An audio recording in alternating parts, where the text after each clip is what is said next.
आगे बढ़ते हैं। पेशावर के इलाके कैंट में बच्चियों के साथ ज्यादती करने वाला मुलजिम गिरफ्तार। मुलजिम ने बच्चियों के साथ जिनसी ज्यादती का एतराफ़ कर लिया। मुलजिम का ताल्लुक पेशावर से है। उम्र 20 से 25 साल के दरमियान है।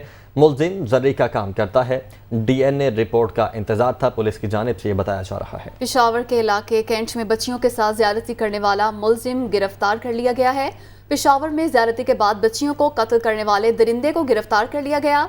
IG खैबर पख्तूनख्वा मौसम जान सारी का कहना है कि कत्ल की तीनों वारदातों में मुमासलत थी। कातिल तक पहुंचने के लिए कई घंटों की CCTV फुटेज देखी। सीरियल किलर मुलजिम का DNA मैच कर गया। सख्त से सख्त सजा दिलवाई जाएगी। वो पेशावर में मीडिया से गुफ्तगू कर रहे थे। 3 कम उम्र मासूम बच्चियों को वहशत का और बर्बरियत का निशाना बनाया गया।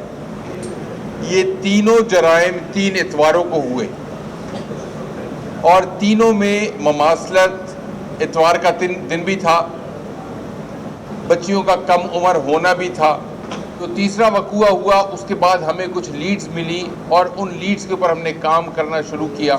हज़ारों घंटे की CCTV फुटेज और हज़ारों नंबर की जियो फेंसिंग, तो ये तमाम चीज़ें हमने की और हमने बैक ट्रैक किया कैमरा। वो जो दरिंदा था, जो कातिल था, वो पुलिस की और कानून की गिरफ्त में है और इंशाल्लाह वो कानून के मुताबिक अपने अंजाम को भी पहुंचेगा।